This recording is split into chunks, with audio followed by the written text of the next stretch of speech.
Hello and welcome to Supposedly Fun. My name is Greg, and I'm here with Treance, our Christmas tree, and my buddy Teddy, asleep next to me, just generally being adorable as he does, to do a Friday Reads video where I wrap up the week in reading and talk about any exciting things that have gone on. Not much exciting has gone on in the book world, so we're just going to do Friday Reads. It's all Friday Reads. But a note that obviously if you are someone who celebrates Christmas or Hanukkah, the holidays are coming. So next week will be a little bit weird. I have filmed a video for early in the week next week. I'll probably have it scheduled for Monday or Tuesday. I do have to work on Monday. So I'm thinking I'll probably try to film a video for Thursday then, and then I don't know if I'm going to do a Friday Reads or not. I'm going to kind of go on vibes and see how this week goes. Because after Monday, I should be off for the week. We are going to be taking care of a friend who's not doing well on Christmas Day. So depending how busy everything is, I might not do a Friday Reads, or maybe depending on how things are going, there will be something. If there will not be a video, I'll try to post something on the community tab, but we're going to see how things go. So there's a chance that this might be my last Friday Reads of the year. And for that reason, well, it's also because Christmas is coming, I wanted to wear one of my Christmas shirts. This says, "Believe there is good." And also it says, "Be the good." The reason I wanted to wear this today is because if this does turn out to be my last Friday Reads of 2024, I thought this would be a good message to leave the year on, because we keep waiting for years that will be better. Like, remember 2020 was, 2021 is going to be our year. And then I feel like we've been doing this since 2016, actually. And I remember distinctly when 2023 ended, a lot of people, myself included, were like, all right, well, that's over. 2024 is going to be our year. And, it is what it is. But there are a lot of things that are going to be difficult ahead. And we're going to need each other. We're going to need community. And therefore, you need to remember, believe there is good because there is good, but also be the good for yourself and for other people. It's going to be very important in the future. So I felt like this was a good message to close 2024 and to begin 2025. We are all going to need each other. And something Joel and I have been trying to live by this holiday season is a line from a Christmas song: "Say hello to friends you know and everyone you meet." And it's, as a New Yorker, something that's difficult for me. New Yorkers are very leave other people alone. Don't get involved with other people, and they should leave you alone because nothing is anybody else's business. But since I have been living away from New York, I have been learning to see things a little bit differently there. So anyway, say hello to friends you know and everyone you meet is kind of, I think it's a similar thing. It's just about spreading joy, and that should be what the holiday season is. If you celebrate, I hope you have a great celebration, however you celebrate, with whoever you celebrate with, whether it's family by blood, family by choice, or if you don't celebrate at all. If this is a weird time of year for you, that is a valid feeling, and I hope you are able to get through it without a lot of stress. And I'm sorry, I kind of add to it wearing a Christmas shirt and the tree. It gives me joy, and I hope you understand that. So it can be a weird time of year for a lot of people, and that is a valid experience. So this is the note I wanted to leave 2024 on, just in case it ends up being my last Friday Reads of the year. With that, let's get to the Friday Reads portion of the video. Another note, because let me pull up my calendar. Next week is getting into the end of December. So I am going to try to figure out, again, kind of on vibes, when Joel and I will do our December reading wrap up. And then we always wait until the year is over to do our best books of the year. So we're already trying to finalize things. I have some, as we talk about the Friday Reads and what I'm going to be reading next, there are some things that could potentially creep into my top 10. So I never like to do that video early. I think you have to wait until it's over, and then you can do it. So that's kind of the plan. We'll see what I'm able to fit in, when I'm able to fit in. If I'm not doing a whole lot of reading over the holiday break, I might call it early and just see how it goes. So we will see what happens with that. Anyway, we're supposed to be in the Friday Reads portion of the video. So let's talk about the books that I have finished. I managed to finish 2 books this week, and I'm almost done with a third. The first book is something that I actually read with Joel. It's called Deck the Fire Halls by N.R. Walker. If you follow along, you know Joel and I have actually buddy read every book in this Heartbridge series by N.R. Walker.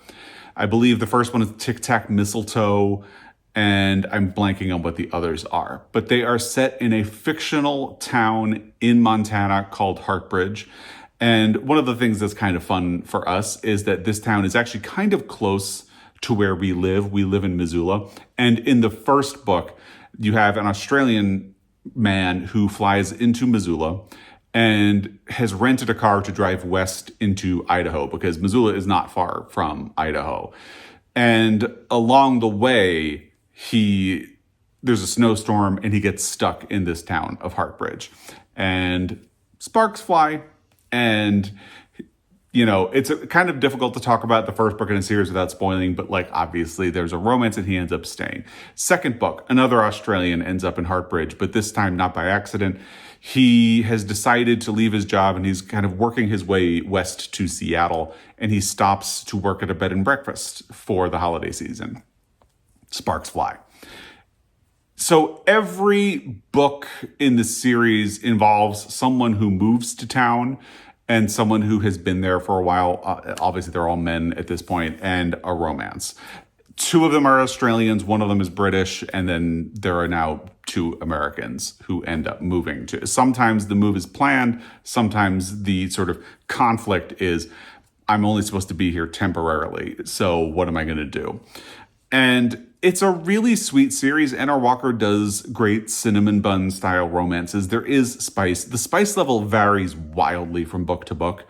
And that's something that makes it a little difficult to recommend to people who are really concerned with the spice level, because I think even within this series, there is a book where there's not a whole lot of spice, and then there is, but it'd be easy enough to skip. But then there's another one where there's just a whole lot of innuendo and some spice. And then this one, Deck the Fire Halls, is a lot of spice. And we'll get into that in a little bit. But for the most part, they're cute books. What Joel and I really liked with the last book in this series was that as now you have 4 couples of gay men, and they're living in a small town in Montana, they have created this sense of community and togetherness for themselves that is really beautiful and fun, and something we kind of wish we had in Missoula. And it's really sweet. And that does continue into Deck the Fire Halls, but we'll get into it. The premise of this one is that, and something that had been happening for a while, is that you would meet one of the protagonists of the next book in one of the books. So in the second book, you have the guy staying at the bed and breakfast. Someone who stays at the bed and breakfast ends up planning to move to Heartbridge and becomes one of the protagonists of the third book. In that book, you meet a police officer. That police officer, from that brief scene in the third book, becomes one of the protagonists in the fourth. And in the fourth book, the police officer meets a gay fireman who is one of the protagonists of this book. I don't know that you actually meet the protagonist of the next book in this one, but it's sort of been a thing that's building off of itself as it goes. So you meet the firefighter, and in this book, you have someone who has just moved to Heartbridge and is starting over, and he is woken up one morning by his neighbor's loud motorcycle. So he goes out to when this happens 2 or 3 days in a row, and he gets up and goes to run outside in his, not realizing that he's wearing rainbow and flamingo pajamas, and is immediately struck by the fireman, who turns out to be the person on the motorcycle, and sparks fly between them. And it starts out in the cute Heartbridge mode, but then somewhere, like the whole middle of the book is spice. It's just sex scene after sex scene after sex scene after sex scene. And that's not really what we go into these books for. We like the sort of cinnamon bun energy of people meeting, getting to know each other, forming a really strong and special bond. It's the relationship that brings us. And it's so sexual in this one that at a certain point we were driving for the most part when we were listening to this book. And at a certain point, Joel paused it and looked at me. I was like, do these people actually like each other, or are they just attracted to each other sexually? Like, you genuinely cannot tell. And that is disappointing. Anna Walker does sort of pull it together in the end. The ending is very sweet. But I'd say it's easily the weakest book in the series because so much of it is taken up by the sexual relationship between these two men, that if you're coming into this book for emotional attachment and sweetness and cinnamon bun stuff, it's just not there. And it gets to the point where toward the end, you have to insert these signifiers of why they like each other, because you're not getting it from the book at all. Like, one of the protagonists will do just like a basic kindness for someone, and the other protagonist will observe this and think to themselves, see, that just shows he's a thoughtful person and I like him. It's like, you wouldn't have to try so hard to convince us that they like each other if you were actually showing that. And this book is not so great at doing that. We would still do the next Heartbridge book if there is another Heartbridge book. I would certainly read another N.R. Walker book, but this was a disappointment, I would say. It's not what we turn to these books for. And, it is what it is when it comes to that. So that was the first book that I finished this week, a buddy read with Joel.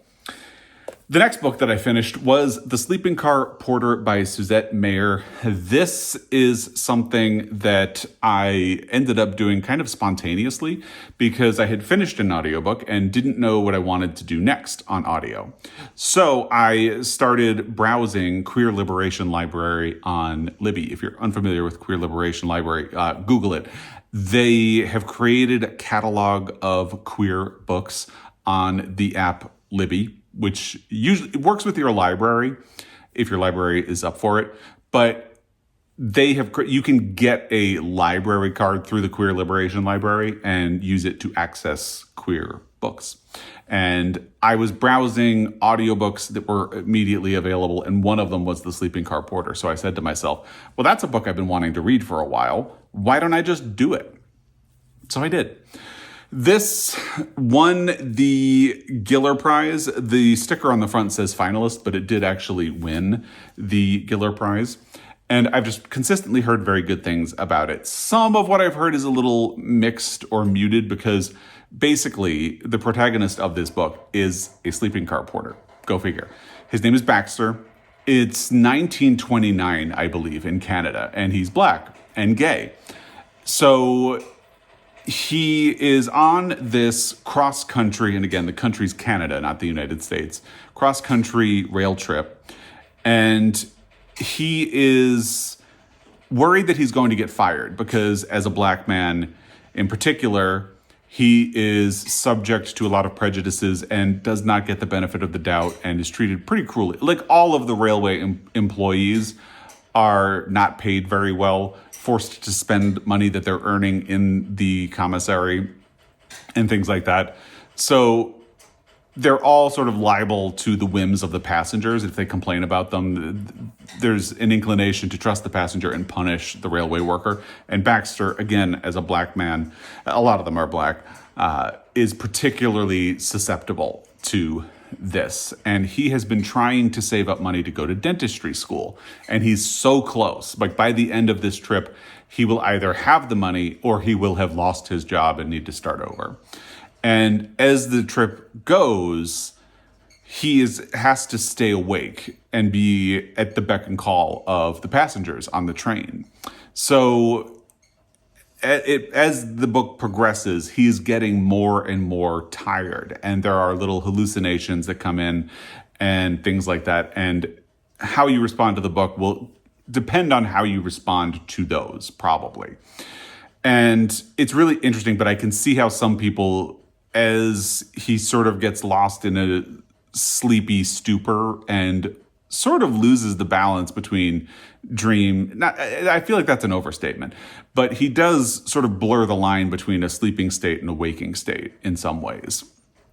And you can kind of tell from the jacket that there's a very dreamlike quality to that image. It's very beautifully written, and this is a really wonderful work of historical fiction. One of my pet peeves about some historical fiction is when an author does a lot of research into a time and just wants to show off what they know and inserts bits of history into the book that don't really feel like they belong there. There's a lot of research that Suzette Mayer did that went into this book. Like, there's a whole bibliography in the back, and I listened to this on audio and they cover it. The bibliography is 5 minutes in the audio. And so many books. There are books that were about the Trans-Canada Limited. There were books about queer life in that time period. Like, she heavily researched this book, or what it would have been like for Baxter to live. And it shows, but not in a heavy-handed way, in this very effortless, seamless way that almost makes you feel like, kind of like I mentioned about The Most recently, it doesn't feel like historical fiction so much as it almost feels like a book that could be a product of the time it is actually set at. Except that obviously it is being very candid and open about discussing this queer character and his sexuality. And Baxter is in a particularly interesting position because he is Black and has to like code switch and be very careful about how he presents himself to the world. But as a gay man, he is experiencing even more of that. Like, he has to hide this away. And it's really fascinating. I will say, I don't think I loved this book, but I did really like it a great deal. And I can't quite put my finger on what about the book I liked but didn't love. It's very hard to express, and I've been thinking about this for about 2 or 3 days at this point, 2 days at this point, and can't really come up with an answer. I think this is, it for some reason didn't really strike me like in my heart or in my soul, but maybe this is something that I will end up sitting with, because sometimes that happens. Like when I finished the book Tom Lake by Ann Patchett, I thought, I like this. I didn't love it, but I liked it. And then I sat with it over time and I started to really appreciate everything that it did. Same thing happened with James by Percival Everett. I kind of feel like the same could happen with this, where I finished it and I think, oh, I liked it. But then I think about it, because in the 2 days since I finished this book, I have been thinking about it a great deal. And Baxter and the way he lived his life and the way he is treated by the passengers.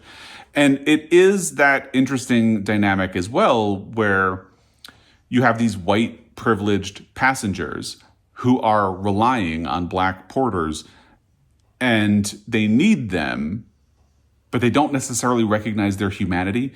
It's sort of like that dynamic that you see in, it's not a great book, but The Help by Catherine Stockett. I think everybody basically knows the premise of that, where what she's trying to expose in that book is the dynamic in the Old South and in mid-century South, where privileged white families relied on Black labor, and as children really had emotional attachments to that, but somewhere as they grew up, they lost their humanity in that attachment and began to see that Black labor as something that they could exploit. And there is a dynamic of that happening with the passengers on this train, and that is really fascinating as well. And that's another reason I think the more I sit with this book, the more likely I am to love it over time. So I would highly recommend this book. Again, just be warned, I don't want to overstate it, because I didn't think it really went far into the realm of the dream world, but it does get blurry as the book goes on. So it was a really interesting book, and I'm glad that I finally got around to reading it, totally by a quirk of it being available immediately on Libby. And the timing was especially funny because once I borrowed it on that whim, I started preparing for my December book haul revisit, which I posted this week. I will link it down below. And this was a book that I had purchased in the month of December. So it was in that book haul revisit. So the timing was even more interesting once we got to that. So that was the second book that I finished of the two that I did finish. I am so close to being done with The Life and Adventures of Santa Claus by L. Frank Baum. It's a library book, which means that it has this shiny little plastic thing over it, which makes it a little difficult. The lighting is kind of weird anyway, because today ended up being a pretty busy day for work. So I'm filming this later in the day than I would have liked, but oh well. So I didn't know that L. Frank Baum had written a book about Santa Claus. And I thought that sounded fascinating. So I managed to get it from my library. The thing is, with the holidays, with work being crazy, and we're having this situation with a friend who is having a hard time, and just general holiday stuff, I have not had a whole lot of time to sit down and read. And this is not a very long book. I'm so close to being done. And, this past weekend, we didn't really have a day to sit down because we had stuff to do on Saturday. We had stuff to do on Sunday. And it was great. We had a really great time, but reading suffered. Like, life was great, but reading suffered. And that's fine. It's a fair trade-off. If you're enjoying yourself, you can't really complain. And this is going to end up being a busy weekend as well. Next weekend is going to be busy. So, I think what I need to try to do better at is reading before bed, because clearly that would help me a great deal, but we'll see how that goes. So I could so easily be done. This has total Wizard of Oz vibes if you have ever read The Wizard of Oz, which makes sense because that was written by L. Frank Baum. And this sort of it's a very non-traditional story about the life of Santa. It is, it feels like a Wizard of Oz book, but with Santa at the center of it, which has been really interesting. So I should be done with this if I have a moment to sit down, but I have not gotten to that point yet. So I finished The Sleeping Car Porter, and I already know what my next audiobook is going to be. And once I finish The Life and Adventures of Santa Claus, I know what my next print book will be, because my next print book will come from the library. Let's talk about the audio first, though. I think a lot of people are going to be very excited. So months ago, I put a hold on a book on Libby through my library, not through the Queer Liberation Library. And it became available the day I was finishing The Sleeping Car Porter. That book is, drum roll please, A Gentleman in Moscow by Amor Towles. This is a book that a lot of people have been telling me to read for a long time. And I've had it on my shelf for a long time. I had been thinking the audio would be a good way to get it in. I didn't think I was going to get it in 2024. And this is why I feel like the year ain't over until it's over when it comes to doing your best books of the year. Because the way people talk about this kind of sounds like a book that I might end up loving. So it would be silly for me to try to wrap up the year when there's still time for something to sneak in. And this could very well do it based on the feedback I've gotten about it. So this will be my next audiobook. I have not finished it. Yesterday was kind of a hectic day. When I had time to listen to something, I listened to a podcast for that sense of sort of escapism. And so far today, I have not managed to start it either. But A Gentleman in Moscow is going to be my next audiobook. And I'm very excited because, as I said, I've heard so many good things about that book. The other book that I got from the library, which I will read once I finish The Life and Adventures of Santa Claus, is this very slim little thing. A Christmas Memory, One Christmas, and the Thanksgiving Visitor by Truman Capote. There's a more recent edition of this with like pine cones on the cover that looks absolutely gorgeous. And Ann Patchett recently did a video, she does a video for Parnassus, her bookstore, where on Fridays. It's, if you haven't read this, then it's new to you. And she talked about A Christmas Memory, and apparently she read it live for an event somewhere and just sobbed by the time it was over. And somehow that got me really interested in the book. So I decided to get it from the library, and here it is. So once I finish The Life and Adventures of Santa Claus, I will be picking this up. And because it is so short, let's see, it's 107 pages and it's 3 different stories. So I should have no problem getting this done in 2024. It'll be interesting to see. This is a long book. How long is A Gentleman Must Go? I think it's about an 18-hour audio. It's 459 pages. So it'll be interesting to see how audio listing goes over the next week with the holidays. I'm hoping I will be able to finish, if nothing else, these 2 books, or 3 if you include The Life and Adventures of Santa Claus. That may be it for the year for me. And if it is, that's fine. But maybe I could cram in some other things over the next week, and we'll see how it goes. But I think that covers this Friday Reads. If I don't get to talk to you again in 2024, I hope you enjoyed the holidays. I hope you have a happy new year. Remember, believe there is good. I always say, I used to say this to my foster son all the time, people will surprise you by being terrible, but they will also surprise you by being wonderful. So remember, believe there is good, and also be the good, because you can't just take good. You got to spread it as well. So let's remember that and keep that energy going in 2025. We are all going to need it. So happy holidays. I really appreciate the year that we've had with you together, and I appreciate your time. I say that at the end of every video, but I really, really genuinely do from the heart. Thank you. And I will be back. Until next time, happy reading.